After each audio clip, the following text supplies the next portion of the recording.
Malkajgiri seat ఆశిస్తున్న విద్యా సంస్థల అధిపతి మల్క కొమురయ్య 2 రోజులుగా ఢిల్లీలోనే ఉంటూ బీజేపీ పెద్దల్ని కలవడానికి ప్రయత్నిస్తున్నారు.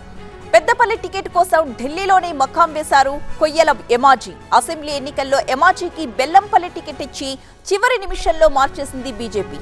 చివరి నిమిషంలో బీ ఫామ్ మరొకరికి ఇవ్వడంతో పెద్దపల్లి ఎంపీ సీట్ ఇవ్వాలంటున్నారు ఎమాజీ. పెద్దపల్లిలో బలమైన అభ్యర్థిని బరిలోకి దించడానికి రాష్ట్ర నాయకత్వం ప్రయత్నిస్తోంది. బీఆర్ఎస్ లోని ఒక విద్యావేత్త సహా మరో 2 ముఖ్య నేతల కోసం సంప్రదింపులు జరుగుతున్నాయి. రేపు బీజేపీలో చేరబోతున్నారు నాగర్ కర్నూలు ఎంపీ పోతుగంటి రాములు. ఎంపీ రాములతో పాటు బీజేపీలో చేరబోతున్నారు మరికొంతమంది నేతలు. ఇలా ఆశావహులంతా ఢిల్లీకి క్యూ కడుతున్నారు.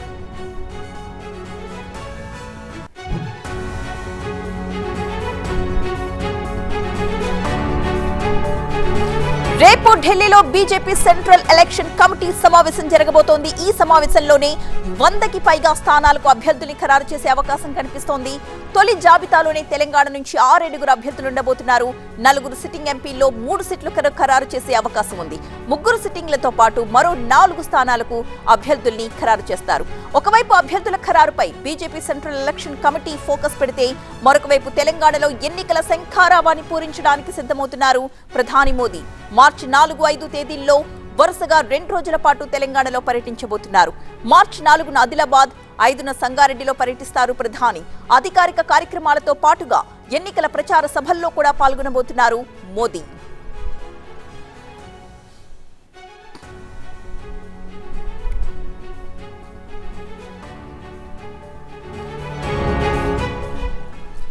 మా ప్రతినిధి మహాత్మా సిద్ధంగా ఉన్నారు. మహాత్మా, చెప్పండి, మల్కాజ్గిరి సీటుపై ఆశావహుల రోజు రోజుకి కూడా పెరిగిపోతూ ఉన్నారు. మరి అధిష్టానం ఎవరి వైపు మొగ్గు చూపిస్తోంది? ఒక మల్కాజ్గిరి అనే కాదు, మొత్తం రాష్ట్రంలో ఉన్న 17 పార్లమెంటు స్థానాల విషయంలోనూ గట్టి పోటీ నెలకొనుంది. అందులో మల్కాజ్గిరి, జహీరాబాద్ ఇలాంటి నియోజకవర్గాల విషయంలో పోటీ మరింత తీవ్రంగా ఉందని మనం చెప్పవచ్చు. ఈ క్రమంలో రాష్ట్ర నాయకత్వం ఇప్పటికే ప్రాథమిక స్థాయిలో కొంత కసరత్తు చేసింది. ప్రతి నియోజకవర్గం నుంచి 3 నుంచి కనిష్టంగా 3, గరిష్టంగా 5, 6 వరకు అభ్యర్థుల జాబితా, ఆశావాహుల జాబితాతో అధిష్టానానికి కొద్ది రోజుల క్రితం ఢిల్లీలో జరిగిన సమావేశంలోనే అందజేసిన విషయం మనకు తెలిసిందే. అందులో 4 సిట్టింగ్ ఎంపీలు ఉండగా 3 సిట్టింగ్ ఎంపీలు మళ్ళీ యథావిధిగా తమ పాత స్థానాల నుంచే పోటీ చేసేందుకు అధిష్టానం వైపు నుంచి కూడా గ్రీన్ సిగ్నల్ ఉన్నట్టుగా తెలుస్తోంది. ఒక ఆదిలాబాద్ విషయంలో ఆ సిట్టింగ్ ఎంపీతో పాటుగా మరొక 2 పేర్లను కూడా, అంటే రమేష్ రాథోడ్, ఇంకా మరొక పేరు, మొత్తం 3 పేర్లను అక్కడ పరిశీలనలో ఉంచింది. ఇక మల్కాజ్గిరి విషయానికి వచ్చేసరికి దేశంలోనే జనాభా ప్రకారం చూస్తే అతిపెద్ద నియోజకవర్గం. అక్కడి నుంచి బీజేపీ ఈసారి గెలుపొందుతుంది అన్న ఆశాభావం, విశ్వాసం బీజేపీ నేతల్లో చాలా మందిలో కనిపిస్తోంది. అక్కడ పోటీ చేసేందుకు బీజేపీ అగ్రనేతల్లో ఒకరైన మురళీధర్ రావు ఆసక్తి చూపిస్తున్నారు.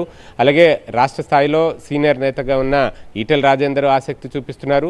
వారితో పాటు విద్యా సంస్థల అధిపతిగా ఉన్న మల్క కొమరయ్య కూడా అక్కడ పోస్టర్లు, ఫ్లెక్సీలతో హడావుడి చేస్తున్న పరిస్థితి కనిపిస్తోంది.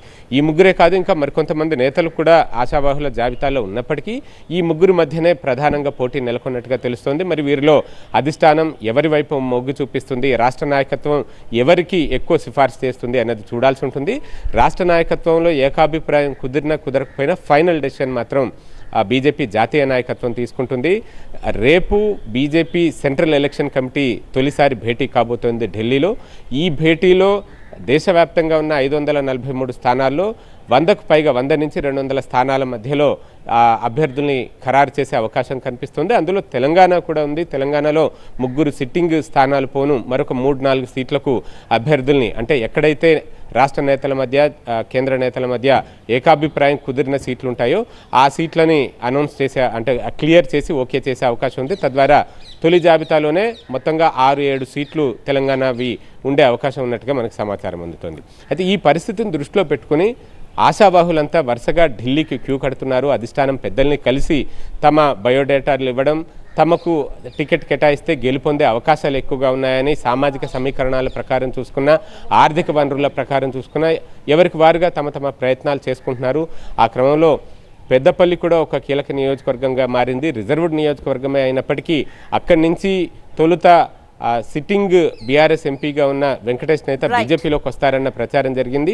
కానీ ఆయన కాంగ్రెస్లోకి వెళ్ళిపోవడంతో మరొకరిని చూస్తున్నారు. ఆ క్రమంలో బీఆర్ఎస్లోనే ఉన్న మరికొంతమంది నేతల వైపు బీజేపీ నేతలు గాలం వేస్తున్నట్టుగా తెలుస్తుంది. బట్ ఇంకా ఎవరు ఖరారు కాలేదు.